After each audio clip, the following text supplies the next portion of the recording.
বরাবর আমি চাঁদ রাতে শপিং করতে পছন্দ করি।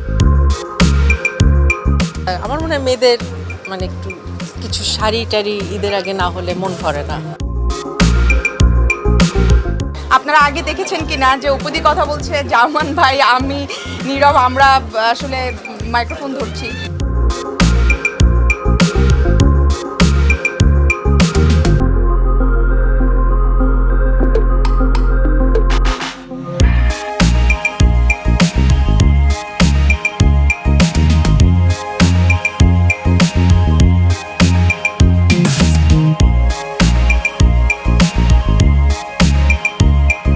যদিও সারা বছর একটা কেনাকাটা থাকে, কারণ আমাদের প্রোগ্রাম থাকে, শুটিং থাকে, কেনাকাটাটা হয়, কিন্তু এরপরও ঈদের আগে কি যেন একটা কাজ করে। ঈদের আগে একটা আলাদা, আমার মনে হয় মেয়েদের একটু কিছু শাড়ি টাড়ি ঈদের আগে না হলে মন ভরে না।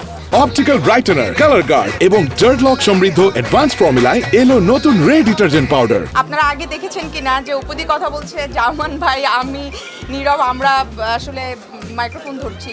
তো এইটা কখনই হয় যখন ওই ধরনের আন্তরিকতা সৃষ্টি হয় সেই জার্নিটার সাথে, ভাসাবি সেই জার্নির সাথে।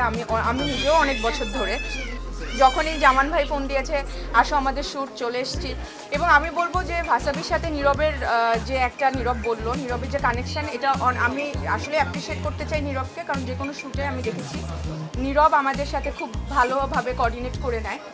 আর এখানে যাদেরকে দেখছেন আমার মনে হয় সবাই ভাসাবি নিয়ে একই কথাই বলবে যে ভাসাবির এই জার্নিটা আমার মনে হয় যুগ যুগ ধরে চলুক। আমরা হয়তো থাকবো না, কিন্তু এই ভাসাবির এই অ্যানিভার্সারি যেন আমাদের পরের জেনারেশন, তার পরের জেনারেশন যেন সেলিব্রেট করতে পারে। আসলে না, শপিং আসলে এভাবে করা হয় না, গিফটের জন্য কিছু করা হয়। তবে বরাবর আমি চাঁদ রাতে শপিং করতে পছন্দ করি। আমার মনে হয় যে চাঁদ রাতে শপিং না করলে আসলে ঈদের আমেজটা স্টার্ট হয় না। আর বাচ্চাকে নিয়ে আসলে আসা হয়, বাচ্চা মানুষ তো ফেস্টিভ ডেগুলোতে আসলে পাঞ্জাবি পরলে তারও একটু ফেস্টিভ ফিল হয়। তারপরে আসলে দুপুরের পর থেকে সে নর্মাল ড্রেস পরে নর্মাল মতো চলার চেষ্টা করে, এবং সেটাও তার নতুনই হইতে হবে। এটাই হচ্ছে সব থেকে ইম্পর্টেন্ট।